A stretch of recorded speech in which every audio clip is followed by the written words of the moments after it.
Over in India, leaders of the world's 20 biggest economies are gathering to hold a summit. This includes President Yoon Suk Yeol and other leaders, such as U.S. President Joe Biden and British Prime Minister Rishi Sunak. But what's perhaps more interesting is one notable absence. Chinese leader Xi Jinping decided to not attend and instead send the number 2 Li Qiang.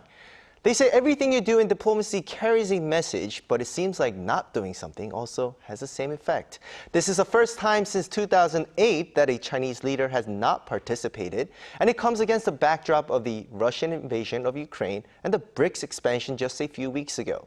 So what can the world expect from this summit, and where does this put South Korea? For the answers, let me introduce 2 people to help us out. First, to my right, I have Professor Han Shadow, a political science professor at Yonsei University. Welcome. Hi, Doyen. Nice to see you. Nice to see you. Also, to give us a closer look from the site of the summit, we have journalist Gauri Dwivedi joining us from Delhi. Thank you for joining us. Thank you so much for having me. All right, so Gauri, I wanted to start with you. Could you provide us with an up-close view of the current goings-on in New Delhi, and how are the preparations progressing, especially with the arrival of some prominent leaders there? Preparations have been in full swing for almost now 8-9 months. Ever since India took over the G20 presidency, there's been fervent activity, a lot of excitement, and a whole host of events to mark India's G20 presidency, and it is a complete departure from how some of the other G20 presidencies have been in the past. So to that effect, the preparations have been in full swing since December, and of course they are culminating right now with the summit expected to start tomorrow. Now, some leaders have already come. The British Prime Minister, UK PM Rishi Sunak has arrived a short while back. He also said that this is a very special visit. Remember, he is the most famous son-in-law of India. So he's very excited to be here. His UK envoy already said that UK will make as much effort as possible to ensure that the joint communique does get finalized in the G20 summit. Beyond Rishi Sunak, in fact, Bangladesh Prime Minister Sheikh Hasina, who's a special invitee, has also arrived here, along with a whole host of other dignitaries as well. And the Japanese Prime Minister just came about 10 minutes back. And the expectation is that by evening, of course, all leaders will be here. And the Prime Minister Narendra Modi, also tweeted about an hour back, saying that he'll hold 3 very important meetings today in the evening with Mr. Joe Biden, the US President, along with Bangladesh Prime Minister Sheikh Hasina and the Mauritius Prime Minister as well, both of whom are special invitees by India. All right, so to get straight to it with you, what are some of the most expected topics to dominate the discussions at G20 with this emerging new Cold War, and how can this summit distinguish itself from the G7 that happened earlier this year? Yeah, that's a great question, Doyen. And I think the G7 in Japan back in May was much more targeted toward China in a somewhat antagonistic way. I think we probably would have seen much more of the resurgent Cold War dynamics going on back in Japan in May than we will now. I think if there's a communique coming out of the G20 summit in India, it will probably be more about issues such as economic development globally in general, maybe something about debt burdens faced by poorer countries. I think issues of greater global concern probably will take precedence. We might even see something about climate change, although, many times the communiques that come out of the G20 have loopholes built into them, and they don't necessarily have a lot of significance in the long term. In 2021 in Rome, there was a communique that came out about coal that was aiming to reduce international investment in coal, but there was a loophole in the language of that still allowed for domestic investment in coal. So despite all the good intentions of the G20 back then, coal production, coal usage is actually on its way up right now. Similarly, in 2021, there was a communique about taxes. And that, too, is still sitting on ice, waiting for the countries to figure out how to operationalize it. That would be a great thing if they could agree to it in New Delhi this time around. So I think those kinds of larger collective interest issues will be much more at stake. Whereas at the G7, there was a lot of concern about China's punitive measures that the democracies have been facing right now in the wake of some tensions in the region. There was emphasis on de-risking from China and emphasis on trying to make Chinese minerals and products more available that are needed in the manufacture of technical components. Those kinds of things, front and center at the G7, I think they'll take more of a backseat at the G20. Right, and we'll get back to communique in just a few minutes, but I wanted to talk to you about China, like you mentioned. Given the ongoing rivalry between the U.S. and China, what factors might explain Xi Jinping's absence from this summit? And it seems intriguing considering China's efforts to kind of get its global influence to get bigger. Right. So China's first response to that would be to say that, wait a minute, we're present. You know, as you said, Li Qiang is showing up, the premier. It's just not Xi Jinping. Xi Jinping is, of course, staying away, and that's getting a lot of attention. Of course, when the head of state makes a point of not showing up, and the collective nose is in the Indian population are very much out of joint over this, because Xi didn't even, I think, make as much as a phone call to Prime Minister Modi to state that he wasn't coming. And that might actually suggest what's really going on here. It might not be so much tension between the U.S. and China that's keeping China away, although there certainly could be some of that, because of course India is in the Quad alliance with the U.S., Japan, and Australia, and that Quad in many ways is aimed at balancing China strategically in this part of the world. So, I mean, if I were Xi Jinping, I'd be interested in still trying to neutralize that alliance by participating in the G20. It just shows we're a far away cry, really, from, say, 2016, when we had Xi at the G20 and Barack Obama at the G20, together agreeing that their respective countries would be in the Paris Agreement. No more.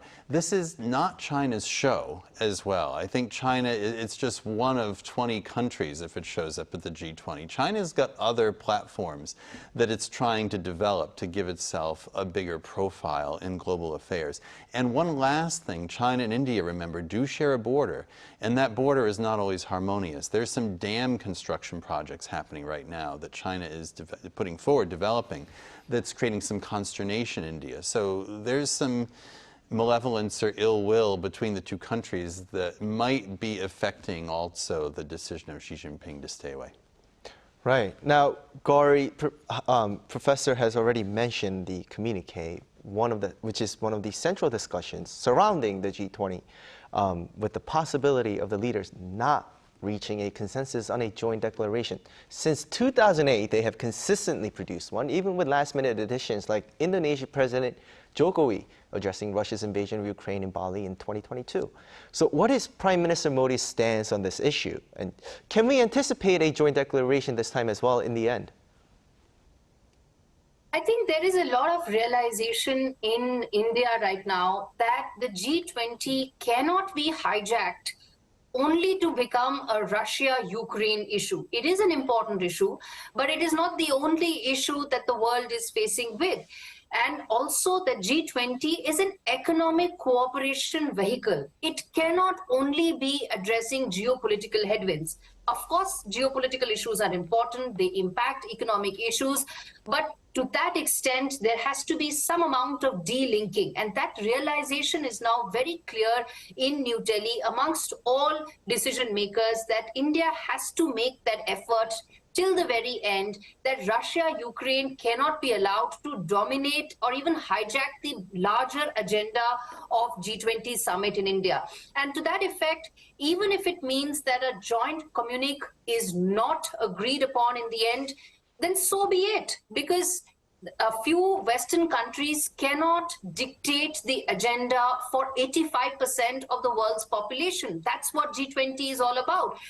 India's efforts to include African Union, India's efforts to talk about the global South is an attempt to ensure that there is much more to G20 than just the Russia-Ukraine war. It is important for America, it is important for several other countries, but it is something that has only a part of the larger G20 agenda. So to that effect, if a joint communique is not reached because of differences related to Russia-Ukraine conflict, then I guess that is something that India needs to live with. And if it is able to push through some of the other issues, then I think that's going to be a major, major victory for India, because so far there is an effort to only talk about Russia-Ukraine at the cost of some of the other issues, whether it's economic cooperation, climate change, or even providing greater debt relief to smaller countries. If there is work and effort on these parameters, then I think it's going to be a huge victory for India, even if it comes at the cost of not being able to ensure a joint communique. I see. So staying with India, the G20 meeting closely follows the BRICS summit, where China holds significant influence. As India participates in both G20 and BRICS, which of these platforms holds greater importance for the country? I think it has to be G20, because BRICS is also a vehicle where China has a lot of influence. That is something that India needs to understand, that, and BRICS is a smaller vehicle. There are going to be newer additions into the BRICS framework, but there's only so much work that it can do. There's only so much progress that BRICS as a framework can achieve. G20, on the other hand, is far bigger. The institutional mechanism that it has is much greater, and the ability of India to probably make or create long-term change is far higher at G20. As I said, debt relief is a very important aspect for global South countries. Many countries right now are reeling under phenomenal debt. A lot of it is due to BRI that the Chinese companies are spearheading. How do some of these developing countries respond to that? What is the framework that India can push through G20? If there are answers, even if temporary, to some of these questions, I think that will be a major, major progress for India and for the world. And for that reason, I believe G20 will be a very powerful mechanism and institutional framework for India, more than BRICS. Right. Now, G20, as she says, is a powerful tool, but is the recent expansion of BRICS, Professor, a strategic move to maybe counterbalance what G20 has? You know, I think the existing members of the BRICS might see this in different ways. I think for Russia and China, Doyen, they may be quite interested in trying to see if BRICS can be more of a lever for them to offset both the G7 and the G20. I mean, if we look at the G20 and its composition, it's basically, in some ways, a larger, more inclusive version of the G7. We would think of the G7 as largely the Western industrialized countries. I suppose we could call them largely the club of the global north, the most powerful figures in the global north. The G20 is much more successful at bringing in some key countries in the global south, and certainly India's hosting of the G20 this time around underscores that. Brazil's involvement in the G20 underscores that as well, and perhaps if the African Union becomes more involved in the G20, we'll see more of a global south presence. The BRICS, on the other hand, that's more predominantly global south, but without some of the Western democracies being there. You have Russia and China as, in a sense, maybe the two hegemonic influences alongside India. So Russia and China might be keen to see BRICS gain profile, whereas I think India and Brazil might be somewhat more cautious about expansion, because when you look at the candidate countries to sign on to the BRICS, they're basically other large economies that are not in the G20 and probably won't be in the G20. Think Argentina, Iran, Saudi Arabia. I've even read Belarus might be considered a potential BRICS country.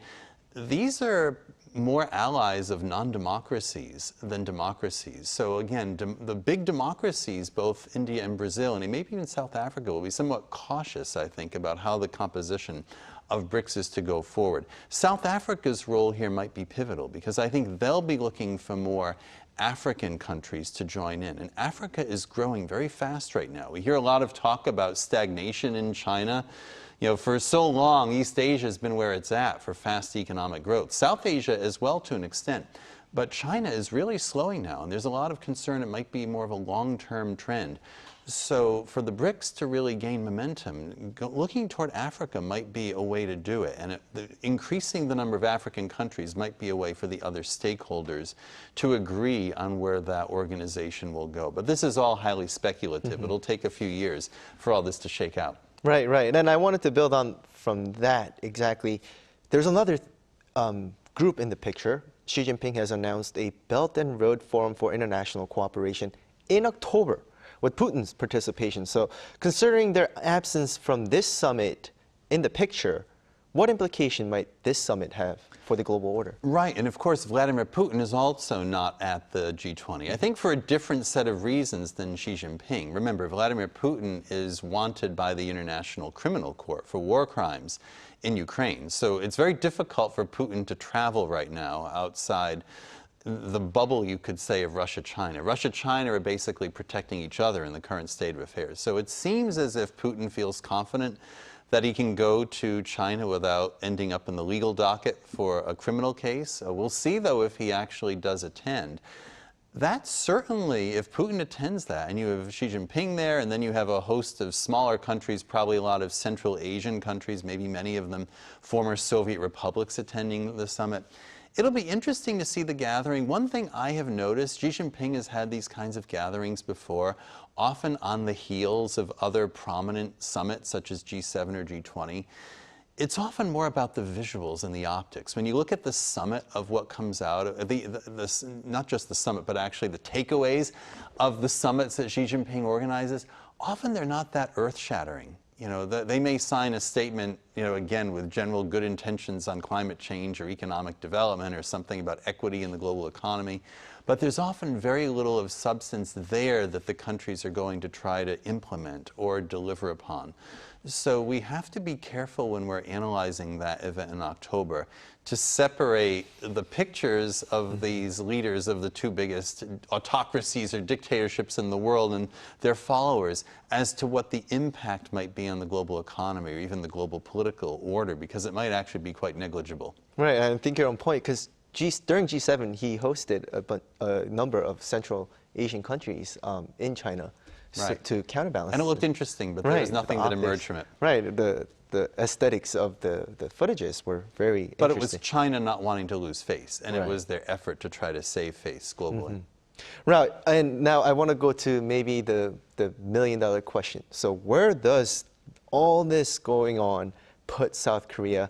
How can it do more to make itself a global pivotal state at G20? Right. At least this is the big question close to home. And I am thinking for the G20 summit this time around for President Yoon, there's going to be less emphasis on regional security, precisely because we've seen so much emphasis on that at the other recent summits this year. And we've, of course, now had the trilateral summit as well, with President Biden, Prime Minister Kishida, and President Yoon. So I think they're pretty much set now. And even though all three of them will be at the G20, I don't expect that issue, the North Korea issue, to be all that prominent at the G20 summit. Maybe there'll be a few words or two exchanged, but I think it'll recede a little bit now. I think President Yoon's main concern at the G20 might actually be economic, if I can kind of read the tea leaves of what seems to be emerging. President Yoon has brought with him to Indonesia leaders of 11 different companies in the defense industry here. And I think he's very interested in trying to facilitate greater cooperation between South Korea and India in the defense industries and see what kinds of technological partnerships can also be worked out in the area of defense. So that's one interesting thing, and specific, I think, to the host country this time around. This is like a unique opportunity for those two countries to get their heads together around this. And of course, Yoon would be interested in joining the Quad as well. India is in the Quad, South Korea is not. So maybe that's also in the back of his mind, that if he has a closer relationship with one of the Quad members, it somehow puts Korea a little bit closer in that direction. I think the other question that will be prominent for Korea at the G20 will simply be the trouble we still see in the global supply chain. Inflation is still very high, partly because of all the pent-up demand that is still kind of reeling its way through worldwide, where I mean, we're not, I don't know when we'll totally be out of the COVID-19 pandemic. In some ways, it's still with us as resurgent cases reminds us. But in many ways, we are now out of the earlier, more devastating phases of the pandemic. But the pent-up demand and the kind of imbalances in the global supply chains are still having effects. And also, Russia's war in Ukraine has had other kinds of effects. So I think just anything that can be thought about or discussed at the G20 to try to ease the troubles in the global supply chain, especially a country like Korea with its dependence on exports, that is a very big issue. And I'm sure, I don't know if there'll be anything in a communique about it, but there'll be some discussion about what can be done, what are the next steps to try to put the global economy back in a more healthy and sustainable state of equilibrium. Right. Now, turning to you, Gauri, let's highlight some lesser recognized nations at the summit, which major powers may seek to engage with. Who are the key players that deserve more recognition and why? For instance, Mexico stands as the sole Latin American representative. What role will it play in the G20 discussions? So Mexico is an important member of the Global South, and given India's efforts to ensure a larger narrative around Global South in a more collective way, I think countries like Mexico will be important at the summit this time. Also important will be the kind of invitees that India has extended this year. African Union for once. Till now, there has not been even once a very strong vote coming in from any of the members asking for an expansion to include the African Union. Representation of African Union in G20 would, I think, be a very, very major milestone, so to say, in the presidency of G20 by India this year. So that will be a very important player. The other lesser known or lesser important countries, so to say, could be Bangladesh, Mauritius, as I mentioned. Both of these sit on the Indo-Pacific. Both of these have seen massive increase from Chinese investments in the last couple of years. And they play a very important role in the larger vision of a free and open Indo-Pacific. So these smaller countries, which are not members of the G20, not traditionally known to dominate global headlines, could probably play a very important role in G20 discussions this year, where the effort will be to talk more about global supply chains is one thing that the professor mentioned. All this is linked to a free and open Indo-Pacific and how India can ensure that it continues to contain Chinese influence in this region. Well, yes, and as you have mentioned, African Union, the growth of the economy in Africa is really fast. So it'll be an interesting point to watch, certainly. Unfortunately, that's all the time we have for today. Professor Shadow, thank you so much for joining us. And Gauri, thank you so much for joining all the way from India. Good luck with the rest of the coverage. Thank you. That's all for Within the Frame tonight. We'll be back next Monday with more in-depth stories. Thank you for watching. Enjoy the weekend, and goodbye.